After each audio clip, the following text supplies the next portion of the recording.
Empowering women is a very important part of sustainability.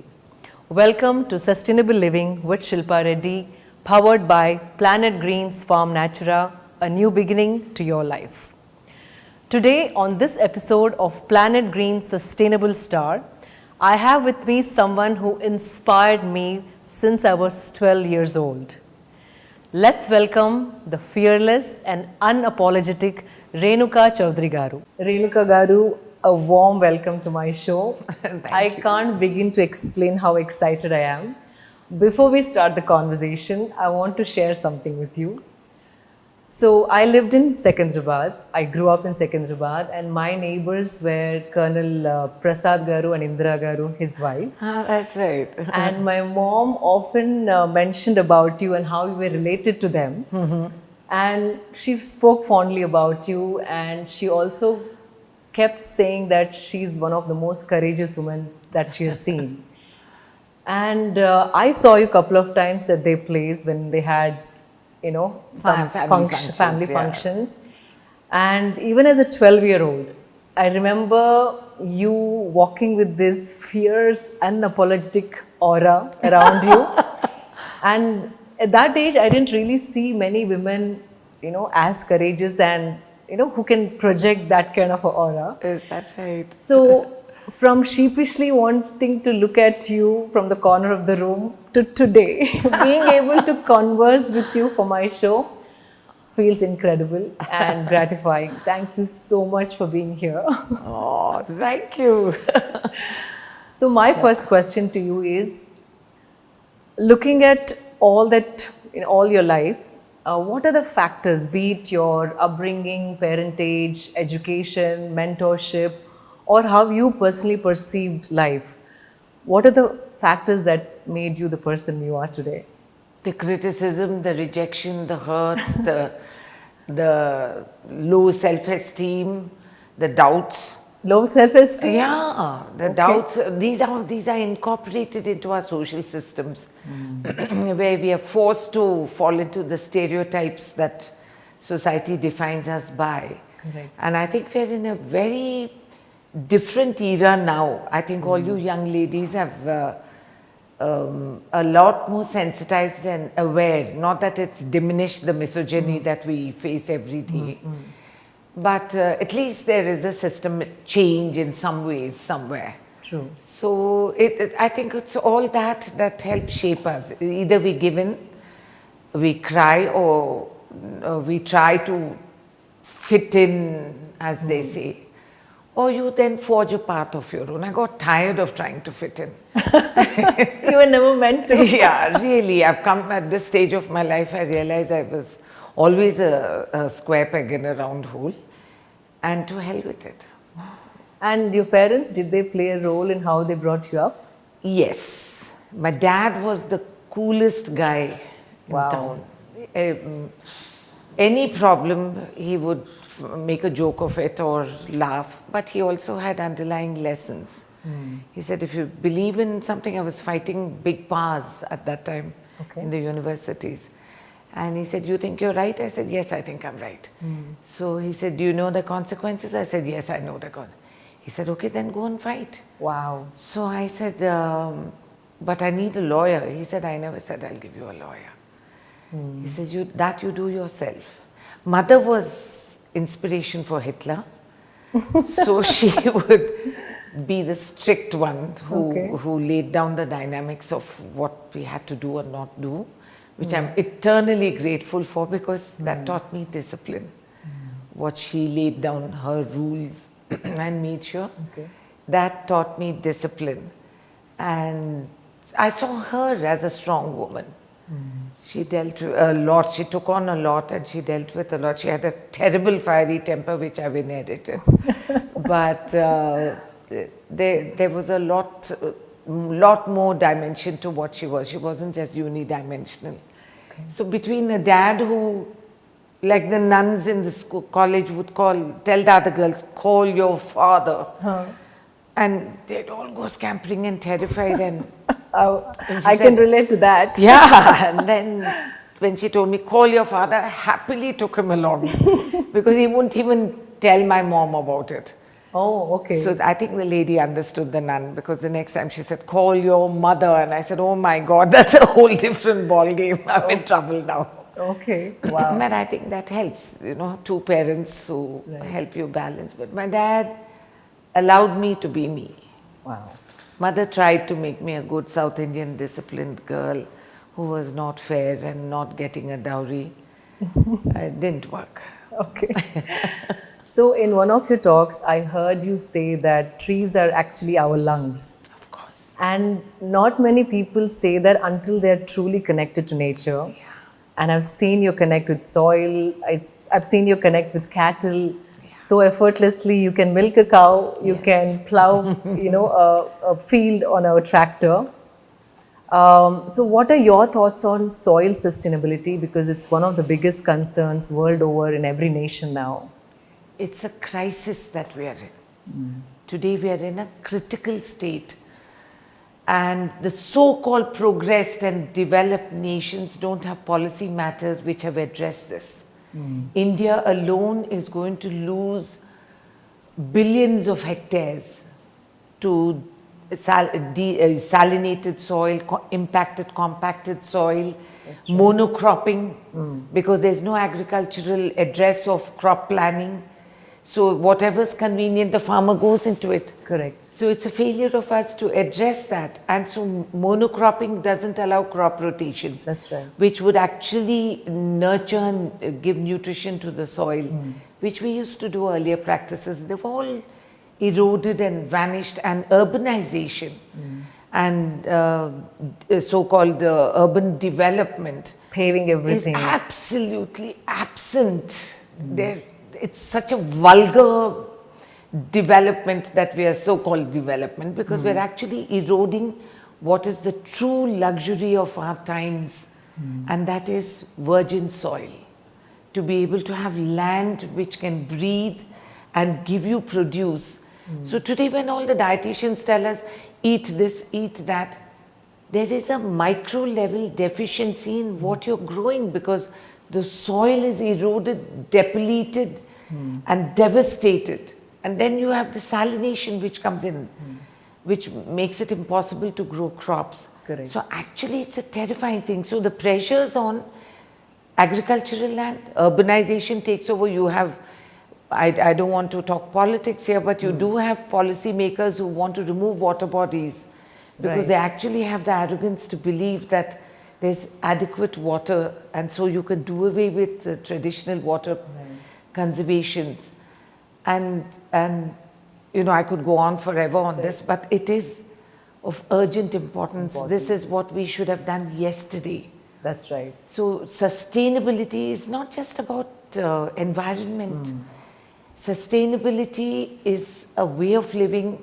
It's an ability to do more with less. Correct. And the ability to leave this for the future generations so that they can get more with less. We are living, yes. As you rightly said, the statistics say that 62% of India's agricultural land is becoming a desert by 2040. And you being in government for so many years, few policies that they could implement to support soil rejuvenation. India has, governments of India over different periods and different governances have come out with some policy making, not enough. Not enough. Okay. Not enough at all. And there's a lack of awareness of how urgent the need is. And this is not just for India. Globally, if you see, scientists are sitting up and saying, oh, but the Antarctic and Arctic are melting at a faster rate than what we thought. And oh, but we are now discovering that there's growth under the meltwaters of the ice layers that are melting so rapidly. Okay. So discovering what our Earth is about, I think COVID gave us that pause time. I'm seeing COVID in a very positive way, despite, of course, the hundreds, lakhs of people who died. Yeah. That is devastating. We lost lives, we lost talent, we lost gifted Loved people, ones, yes. we lost citizens, and we failed as a governance that urban workers, the migrant workers had to walk Right. back to their districts. That's something I think as a politician I feel very guilty about to date, that we just didn't do enough. Right. We betrayed our citizens somehow, collectively. I'm not saying this or that or pointing fingers, Right. but collectively there was a lack of thought and approach, and we failed them. Having said that, coming back to agriculture, we have made adequate policies, not enough. Not enough. And the kind of pressure there is on agricultural land and urban planning And population and pressure. population growth, though of course our replacement levels have improved and fertility rates have dropped in the country significantly, which is a good thing. It's a good beginning. But then we must plan what's going to happen. Like India, we are now the most populous nation in the world. And surprisingly, you'll see fertility clinics all over. Right. Everywhere. It is a irony and a dichotomy that you suddenly see, and you stop seeing people in the villages who used to have 11 daughters and one son. Correct. You know, for the sake of that. Changes in policy direction, everything have helped, but the citizens' awareness, and unfortunately the negative lobbies, the fertilizer lobby, the pesticide lobby, are a lot stronger than policy lobbies. Yes, that is the sad part. You're I right. had my own district, political district, Khammam mapped, and I was horrified. Something I knew was happening, and hence I had it mapped. But my flesh crawls even now that Khammam tends to use pesticide 17 times more than required, 17%. And we use fertilizers 11% more than what is required. Why is that? Because we fail the farmers repeatedly. There's Okay. no awareness amongst the farmers. They're desperate to protect the crop. So they believe the more they spray, the pesticide lobbies are very good. They devolve fear into them and say you must do this every 10 days, every 15 days. You don't need to. I heard And that. sustainable agriculture has only just about had a nascent start now. So farmers, in order to save the crop, because they do not get the price that they should get, then get desperate, and fragmentation of land, small and micro plots. And so what would a farmer on a half acre earn? So, do you strongly believe that soil degradation also is causing suicide? I mean, course. farmers committing The suicide? quality of soil is depleted. The farmer is not aware. He goes and overdoes the soil, the fertilizing and the pesticide. Right. And he, like Khammam for example now, Right. we've had a chili crop Okay. which has got a new disease called chips. Okay. And so it develops a black gummy coating, and we can't sell the crop, it's gone. And it's hugely expensive for me as a farmer to get crop labor and pay through that, and then there's nothing.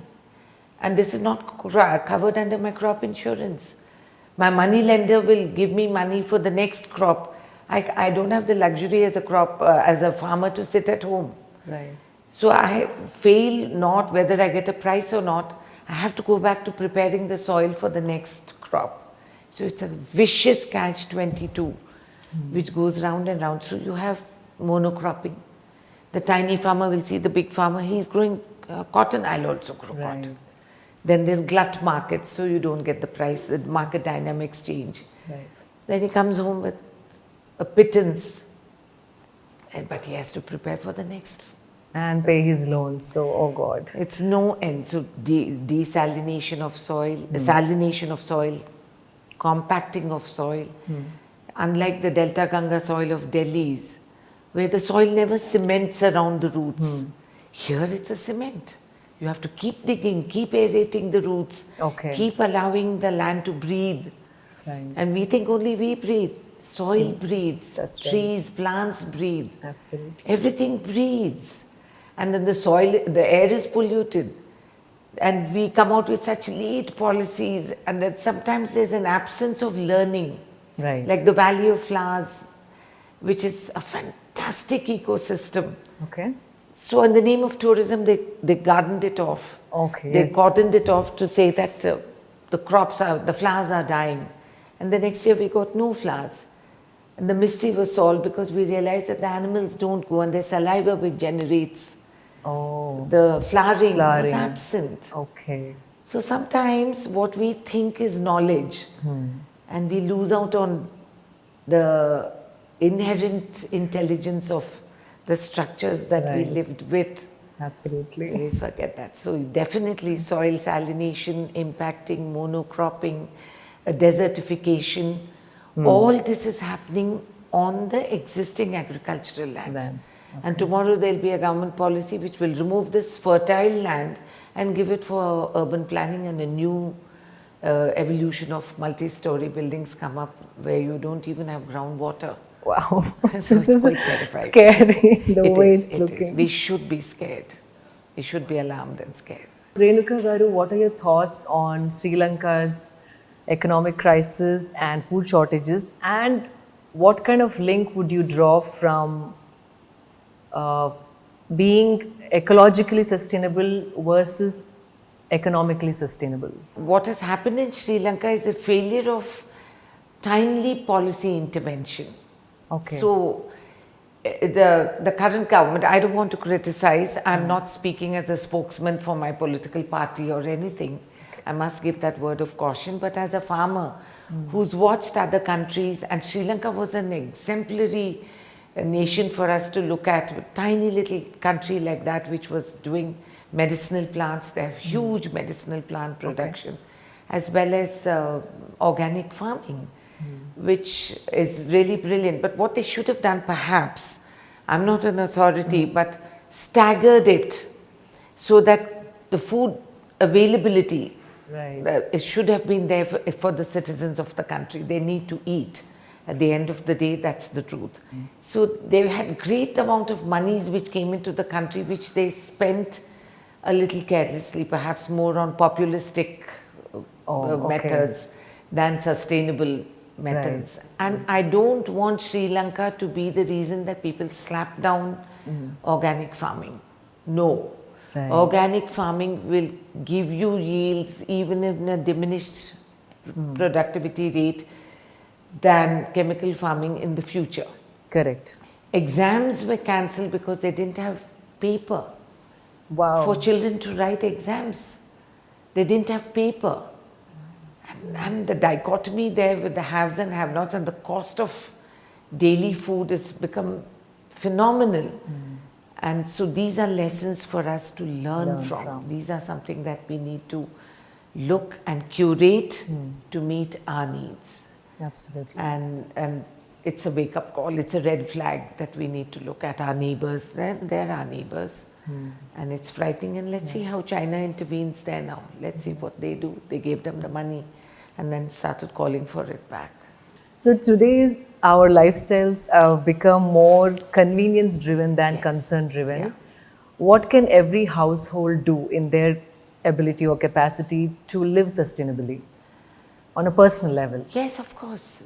Compost, even for people who don't have a garden, doesn't matter. You get equipment reasonably cheap. You Those get kumbas earthenware ones. you get. You just put it into that, make that compost. You can sell and earn an income. Otherwise, you can give it to a public park. You can put it onto an island where plants are growing. The government should come out with a scheme that anyone who does composting and donates it, or will buy it for a reasonable rate from you, do that so that you're not piling up on garbage hills. True. Please do that compost. Change your bulbs. Even if it's a little expensive, take the energy saver bulbs, bring it down. I wish government here, that the so-called savvy municipal minister should do it, that any house beyond a plinth, beyond a certain amount of built up square foot is obviously financially self-sufficient. Correct. That all their homes, external lights should be solar. Okay. And so that you bring down the demand on the power grids, and that can go for industry or whatever, and industry should have their own. As well as that so many trees should exist. If you have that much space, stop cementing your drives. Stop putting those cement things where the water doesn't permeate into the ground and it goes off and overflows into homes, which is what's happening. So your municipal planning needs to be addressed holistically. It's not enough that we build towers and multi-stories and all. What are all those builders who are doing multi-stories? Are they doing water harvesting? None Are of they them. releasing? They're releasing their sludge and sewage into the lakes. And that should be a life sentence. Don't waste paper. You have to chop down that many trees for paper. Correct. So, and that awareness is not there amongst the younger people today. It's all a use and throw Yeah. philosophy Convenience. that we've It's all come about to. convenience. But you can be convenient. Earthenware pots are extremely convenient. There's nothing that says that you can't drink earthenware pots, and if you keep them on water saturated sand piles, it keeps them cool. Cool, yes. Which is a lot healthier for your system. Right. And Yeah, reduces a lot healthier. inflammation. You're right about Yes. it. Yeah. So there are Many partnerships that we can work on, Work on. to Okay. make it viable and sustainable. Okay. And how do you see women's role in sustainability? We are the cusp, the cradle, the bearers of the sustainability. Inherently, it comes into us. We have a genetic superiority. I'm sure all the men are going to scream. But it is true that as women, we are the nurturers. We That's are right. we are the nurturers. We bear life, and hence I think genetically you're sensitive to life Right. around you. So we had wonderful cultural practices at one time where the housewife would get up and come and do the rangoli, not with the color powders that we do today. Rice flour. Well, because it was a leftover rice. After it, the main rice went to the markets. Okay. So the farmer would be left with piles of broken rice, which would then be used to cook and give for the labor, where they would mix it with ragi and make ragi balls with broken rice beds. And the leftover produce of that, which is like a fine powder, would be made into rice flour and kept. Oh, I didn't know this part. Yeah, they'd make it as rice flour and kept. And the woman would then do the dry rangoli in the morning before she lit the stove. Right. And or the wet rangoli where they mix it with a little sugar in to bind it in the water, and they would do the rangoli all over the borders of the house. It was fantastic. You never got Alzheimer's because it was memory that you remembered how to put, and then it is one line without lifting the hand. Right. Amazing the way it's mapped. True. But by evening you would see there's no rangoli left. The squirrels would eat, The ants. the birds would eat, Oh. the ants would eat, and the microorganisms, and it would be back into the soil. Or, yeah. So you give to the earth before you take. Beautiful. It was symbolized that way. Wow. So, you know, beautifully so expressed. women we stored water. I saw villages, I learned as a public representative, supposedly educated and aware, and we have Google and what have you in our hand today. But I went to villages where I saw grandfathers without the garter on the teeth, you know, a brown line that comes across, which shows that there's fluoride in the water there. Okay. It's a fluoride garter. Okay. And I saw the children with the garter and not the elders. Oh, not the elders. Not the Oh, elders. So okay. I said, how come? How come the third generation has garters? So I would ask them, did you always live here? Do you belong originally to this village? And I asked many scientific institutions saying, why is this? And they didn't get answers. It took me 2 years. And surprisingly, I found one woman, I asked for water and she got me a glass of opaque water with particles floating. And I thought it was hair. So I said, you drink this kind of water? You know, very bossily. And she said, yes. She was very puzzled. She said, yeah, what about it? So I said, what's that particle? You know, like a squiggly hair.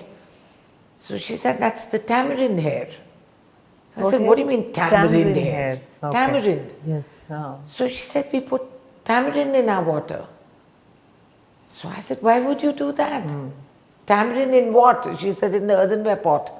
So I said, why would you do that? She said, I don't know, it's just a practice. For years we've always had this. We put tamarind in the water. Okay. So I said, oh, but don't you have tap water now? So she said, yeah, but my father-in-law and all still prefer that. So I said, oh. So then the detective started looking again till we realized crop planning changed. Okay. So as long as the village tamarind trees were there, these people would use tamarind extract for cooking, which binds fluoride in your body and excretes it. Wow. And they would use tamarind balls in the earthenware pot, which binds the fluoride. So it was a Wow. blind practice without understanding the science, inherited over the generations. So the seniors never had the gata.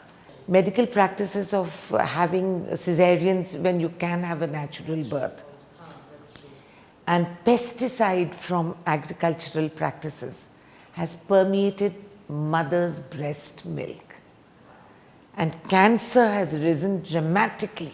It is said that we all have masculine and feminine Yeah. qualities, and in our culture we call it Ida and Pingala.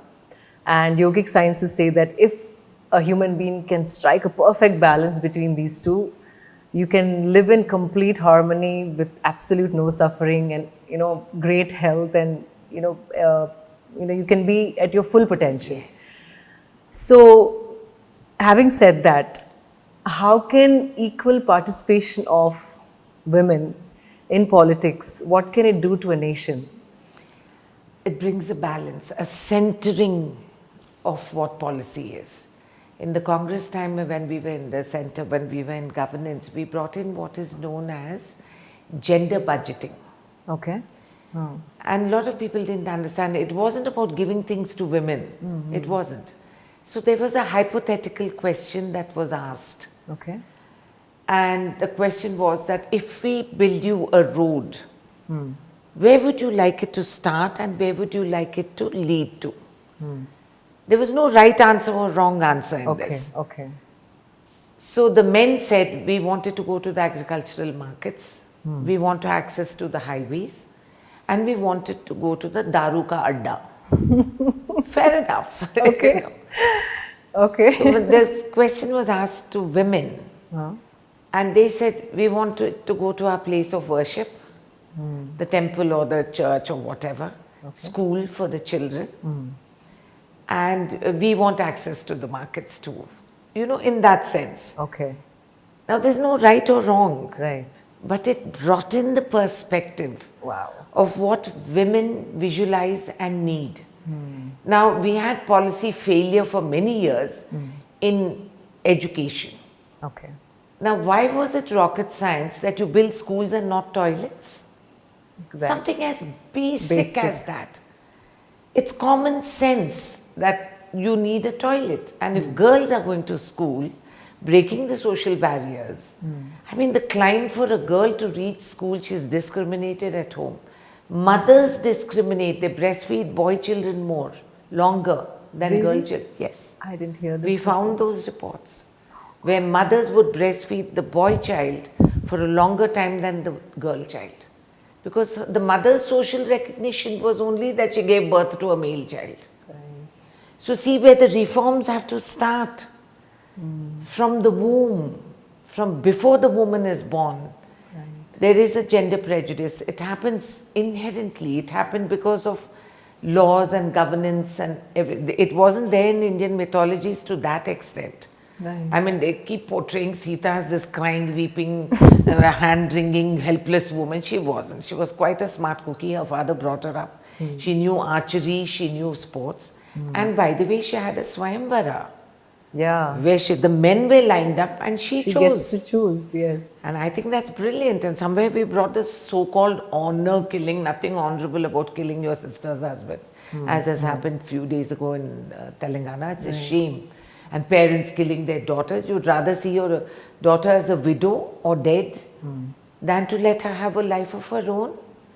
I mean, somewhere we are warped. Somewhere things go wrong, right?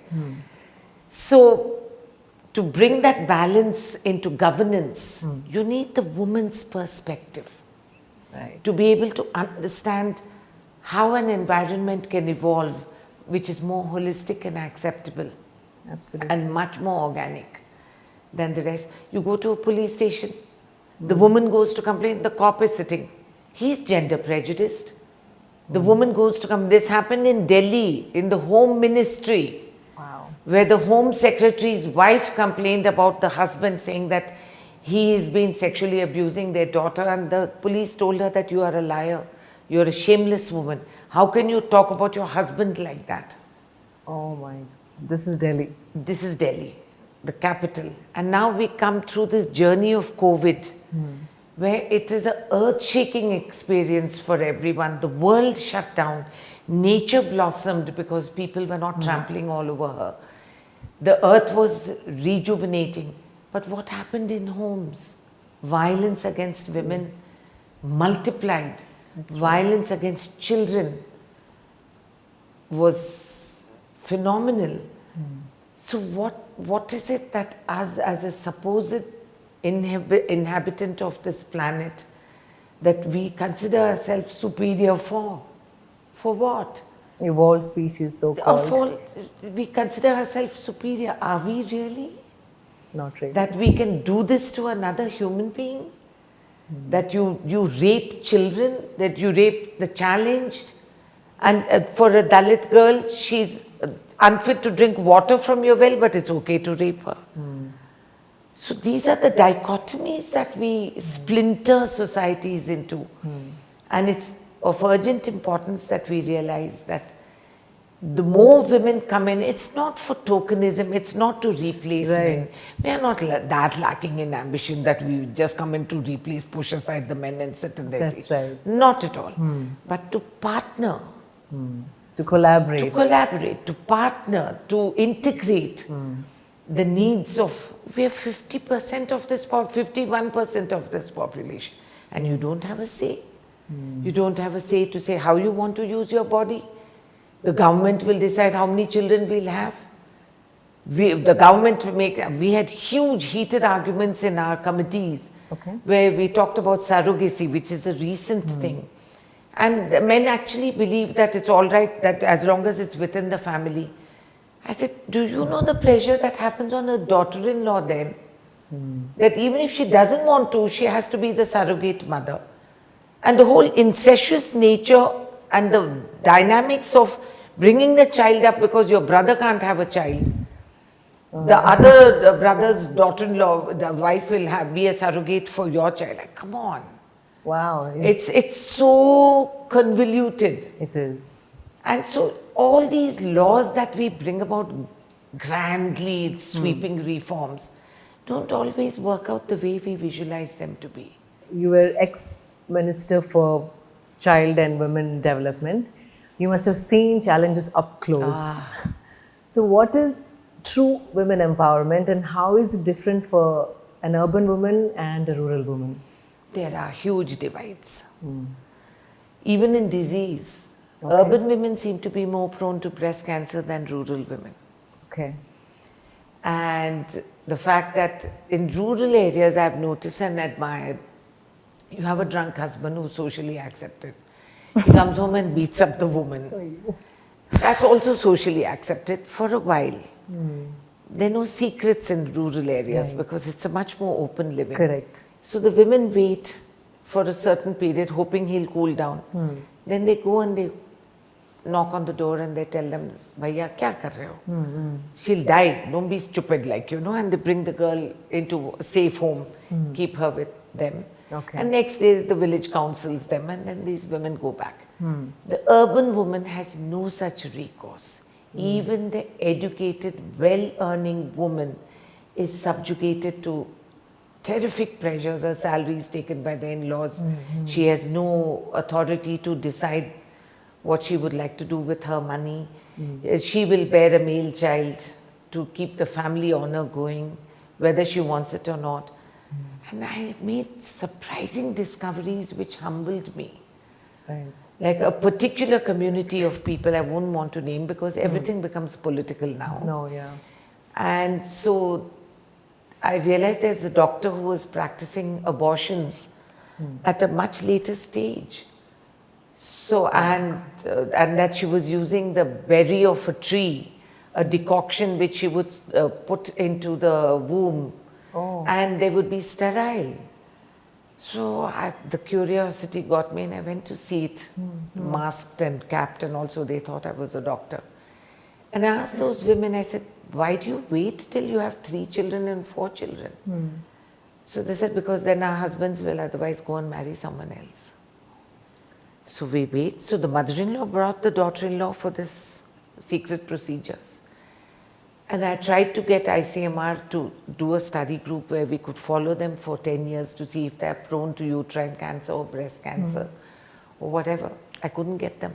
They said no. If it's known in our homes and society, then we will be finished. Wow. But the fact that the mother-in-law brought the daughter-in-law and said, enough, you can't be sitting and reproducing like rabbits. I thought that was fantastic. It was phenomenal that women supported each other through the regular societal divide of mother-in-law, daughter-in-law. Right. And they helped each other to quietly come to these secret places at the cost of their own health. They don't realize, but the desperation is so high. I saw that. I saw smart, educated women. I think I need a lifetime of antidepressants, because being a woman, I thought I saw it all. Right. But sitting at that desk, and I had an open door policy, anyone could walk in. Wow. And smart women, educated women, TV anchors, women from well-to-do households, women flashing diamonds and designer bags would walk in, and 3 to 5 minutes into the conversation, they would break down. So under my desk, office desk, I had stacks of tissue paper boxes, which I would take out and put in front of them and say, doesn't matter, tell us. And the child abuse, it makes my flesh crawl. I sincerely believe that anyone who violates a child sexually robs them of their innocence, which cannot be replaced. Yes. And they should be brutally punished. And you know, sexual predators should have registries in every police station where they have to come and register with them, so that the police know where this chap is working. First, they don't get jobs, then they don't get homes in which they can hire or live.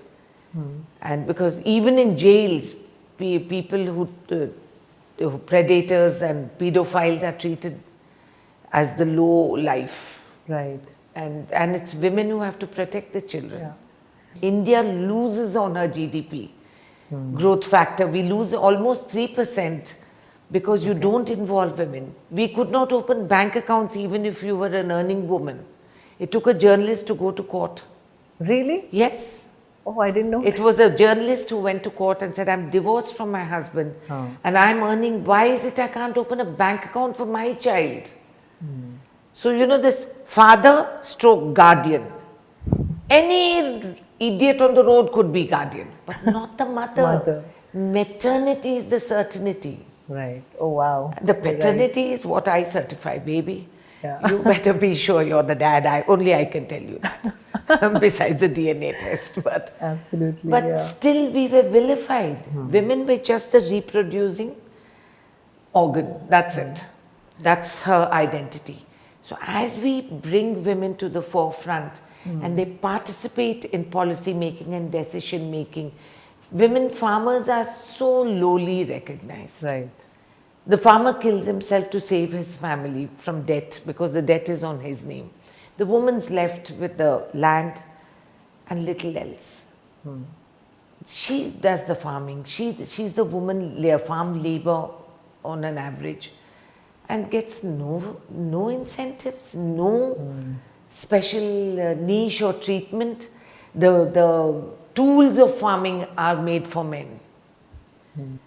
So when I drive a tractor, it's considered unusual. It shouldn't be. It's just an engine on 4 wheels. If you can drive a car, you can drive a tractor. So when we talk about women and bringing them into the mainstream, as soon as men have realized, the marketing dynamics have realized that there is a purchasing power there, then design changes. So that is why it's important, and then it becomes more integral. But ironically, we've lost our global position. We've slid from 108 to 112 in achieving global benchmarks, and we need to pull up our socks urgently. And this happened even in Parliament. To date, 13 years it took us to bring a reservation in Parliament. 13 years, and that came in the Raj Sabha. It hasn't passed in the Lok Sabha. And I had a man who said, "Itna mahila aayega to roti kaun banayega?" I mean, this is their thinking. And then, they think flattery works. Oh, but see, the few of you, how much we adore you. I said, I don't want your adoration. I do not want adoration. I want my right. I don't need you to give me charity. I'm equal. The Constitution of India, in some ways we are so advanced as a nation. It's humbling. United States of America did not give women the franchise to vote. We did, right from the day one of our independence. Our women could vote. I mean, on so many fronts. Look at our ISRO women now. The scientists, women scientists, huge percentage, by the way. One of the largest percentages are in science. And our scientists, I'm so impressed, I'm in awe of them whenever I would go to meet scientific institutions. How many women scientists in the forefront? And they were involved in Chandrayaan too. So it's, we have that kind of talent. Women, if they're given the opportunity, but we are shackled by our societal values, by the policy making, by the business dynamics. So you're left out of financial decision making. So Renuka Garu, you inspired millions and you contributed so much to society. What is that we can expect from you in the near future? This war that we are waging hasn't ended. Okay. The one for farmers? For farmers, for sustainable living, for the role of women in our societies. It's a beginning, not the end. Okay. So we have to keep forging ahead. Okay. Keep supporting each other. Now, this is something I tell all women. There's enough space on the top for all of us. Renuka Garu, you have a beautiful garden. Can you talk a little more about that? Because the moment you walked in today, you said this plant behind me needs potassium because the leaves are curling up. So how do you maintain your garden? Well, pretty holistically as far as possible, because I have ducks and geese and dogs. Oh, really? I had a grandchild who runs around fiddling with my plants. So I'm very nervous about using chemical. Okay. Because they can, eat, ingest and die. Correct. Some of the animals fall violently sick. In fact, most dogs are allergic to some plants, which a lot of dog lovers don't know. Right. So they actually break out in hives and all that because they've gone close to that Dackenbefia and these plants, they get into trouble. Okay. But because mine is not a curated, pedicured garden, it's a bit of a jungle.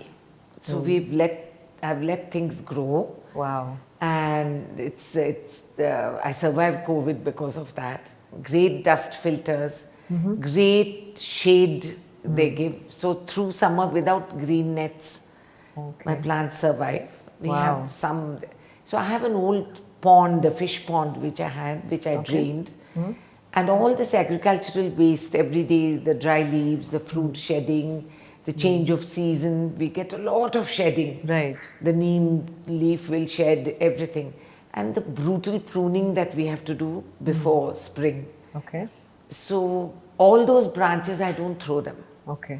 So I strip all the leaves and put it into this compost tank, as I call it. Okay. And any rotting fruit, extra leftover, whatever, we put it into that. And I get bags of cow dung, which is only the indigenous cow. Okay. So I get cow dung, I throw it into that. I get horse dung also sometimes. Really? And throw it into that. And then you do the decomposer. You get the little liquid. It's quite cheap. You get it online. It's quite easy. That's right, yeah. And you mix it with the good, which is gone black in the market. You get it very cheap. Because no one can use it for oral consumption. So you mix it. I have a drum into which I throw all this, and we stir it once in a while for about 40 days. Okay.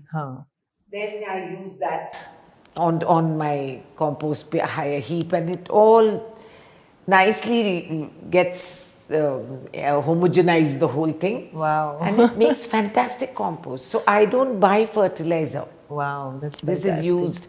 Also, don't sweep your flower beds with the when the leaves are there. It keeps the soil moist. That's right. And it keeps the ecology going. So almost a thick layer like that of all the leaves which we sweep from the pathways into the flower beds and into the big tree So it beds. keeps the soil moisture. Moist. It keeps it moist. Doesn't let soil. that dry. Correct. And also the insect life and everything. Periodically, sometimes I sweep it all out because a lot of fungus and disease also comes Okay. because of that. So all that is swept into this pond and then decomposed completely. Fantastic. Then I get, you get a drum, fill it with water, put a stick across the top, Okay. tie cow dung into a cloth and hang it so that the cloth is immersed in the water. Wow. And leave it there for a few weeks. And then by the end of it, all dissolved and only the stone and grit which the cow didn't digest is left in that cloth. Okay. Then you stir the whole thing up, and sometimes I throw in the neem leaves or whatever. Like now this mango season, there'll be a whole lot of mango skin Right. which I can't bear to throw, so I put it all All in into the. Oh, so you do all of this at home? yeah. Wow. And it's quite interesting because you see cow urine when you dilute it, 1:100, and you let it stand a bit and then spray, you get better flowering, That's true. more bees. These are all been there in our culture. Like we We knew. didn't use. We knew forgot. all of this, We yeah. forgot.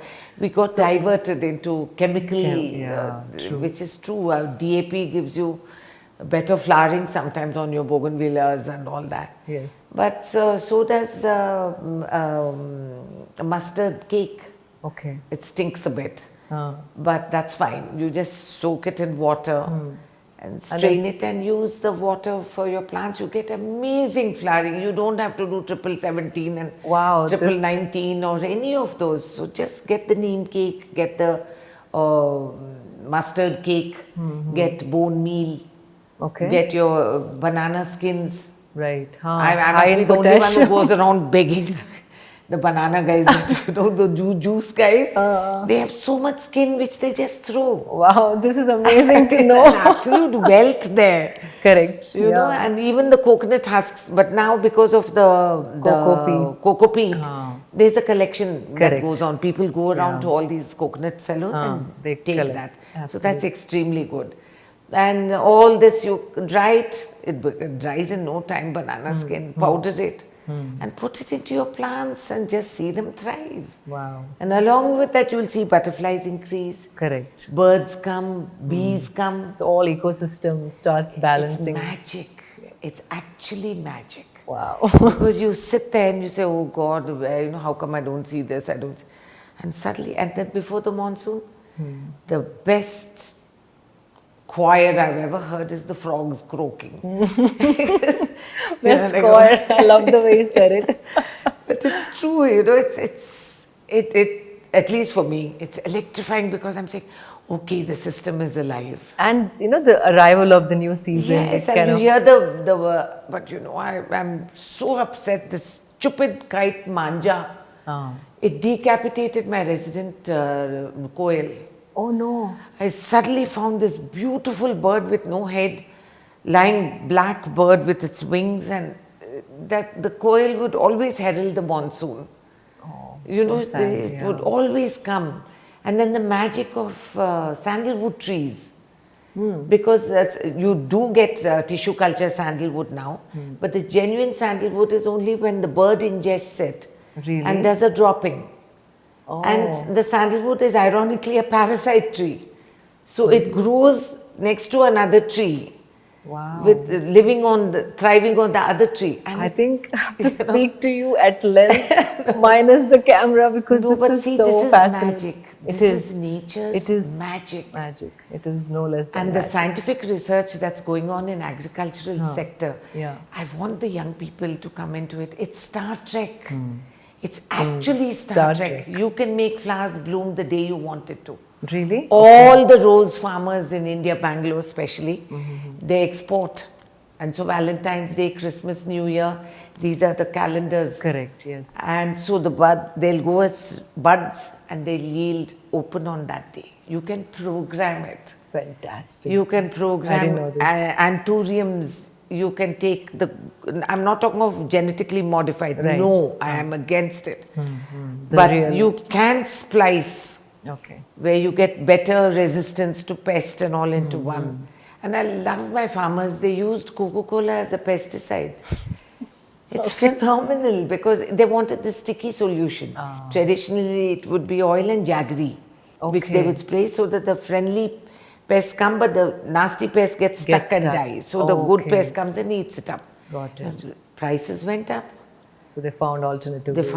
found Coca-Cola. So it's so incredible. Farmers are the most intelligent beings. It's so sad that we are undervalued like that, you know. Yes, someone said that farmers should earn as much as a doctor would earn, engineer would Of earn, course, because assured without income them, should be there. yes, You know, the farmers in Andhra agitated for 850 days. Women farmers, men farmers, they walked for 450 kilometers and the media just didn't cover them. The same thing happened to farmers in Punjab. Now, you know, politics, this is where I call it dirty politics.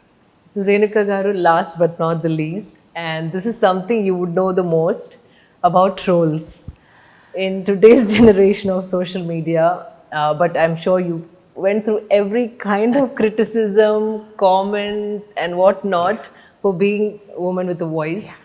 So did you have a mechanism to deal with all this? Did it bother you? And what advice would you give to people who are going through trolling? Yeah, when I was younger, perhaps, I used to agonize about this, Okay. about somebody's concept of what I should be, and you know, or criticism which is unfounded. And we didn't have the online trolling at that time. You had the real live ones who sat there, relatives, friends who believed that they could talk about you. And as we grow in life now today, I realize that it's nothing to do with me. The problem is with the troll. Correct. It is their inferiority and their insecurity. So they use me as a what should I say, as a resounding board or whatever, to strengthen themselves. They feel strong by attacking someone like me, a beautiful film star, a strong woman, someone who's achieved, who's an achiever. Their inferiority then feeds into them. And the anonymity of technology Right. gives them the courage to behave like this. And most of them would be latent rapists or socially deviant people. Trolls are psychologically deviant. Right. Because they don't have the courage to come out in front. They pretend when they come out to be these polished guys, which they learn. But deep down inside, they are flawed. So when a troll says something, I'll look past that and say, oh my God, this poor chap must have had a terrible childhood. Or, you know, he's got a massive chip on his shoulder. Or the guys... So empathize. I say he should immediately go for counseling. Like, you know, if he wants to develop into a better human being, Correct. he better go and get some help. It's nothing to do with you. It is because you're an achiever. Right. They troll only known people. That's right. They don't troll some Ellama or Mallama in the village. They can't be bothered because they think, she's co-sufferer. But anyone, a colleague, a friend, a relative, a public person, a film star, model, a glamour girl, everyone goes through their own journeys. There are no free lunches. Correct. And if they've achieved something, it is by blood, sweat and tears. Even those who inherit jobs or whatever have their own grief. Absolutely. I agree to that. And so there's nothing that comes automatically or for you to envy them. The higher they go, the bigger the price they pay. You're right. And that I've seen up close and personal. I've seen phenomenal people. I've had the access to meet Rashtrapatis and governors and everyone across all spheres. Internationally, I've met people, I've met Yoko Ono, I've met everyone. So it doesn't mean that they've got what they've got and they're all happy. They aren't. Elon Musk, I think, is in depression. I think he suffers from some latent depression because he keeps talking about dying suddenly and keeps. What is that he's seeking?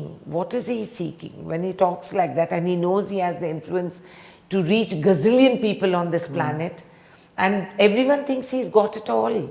Does he? So all those trolls sitting in their little anonymous holes and making all these noises and trying to nibble on someone else's self-esteem. Right. Go get yourself a life. That was Go beautiful. get yourself a life. Go get help.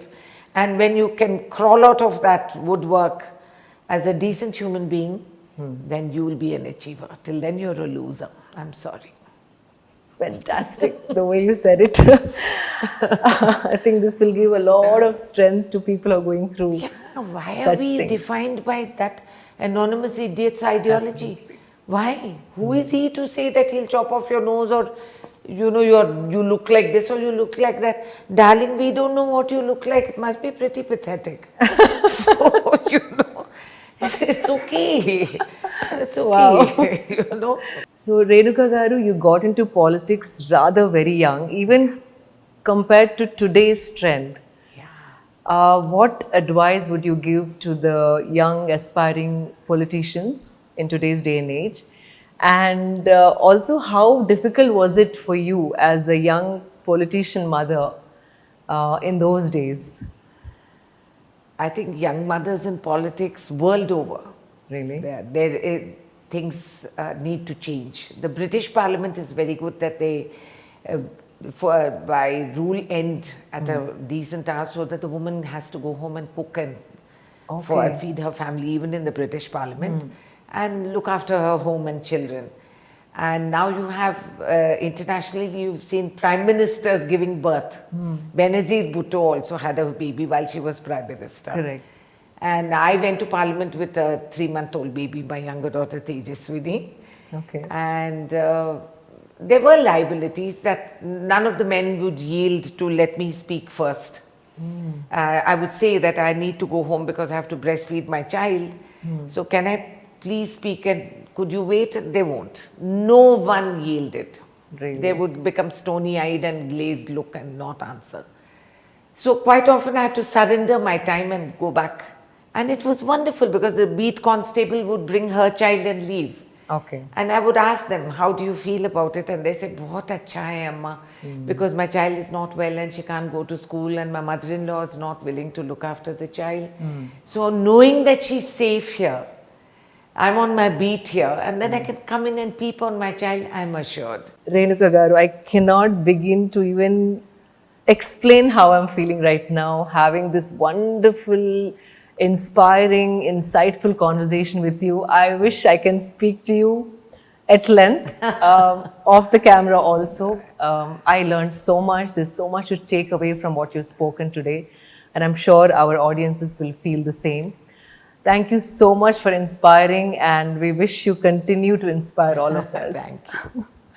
Thank you. Thank you for having me here, because this is such a relief from the usual political interviews I do. Oh, thank you for saying that. It's such a relief to be able to really talk about something that I'm so passionate about. Thank you. Pleasure is mine. Hope you enjoyed this insightful conversation with Renuka Garu. See you all next week. Until then, signing off, Shilpa Reddy.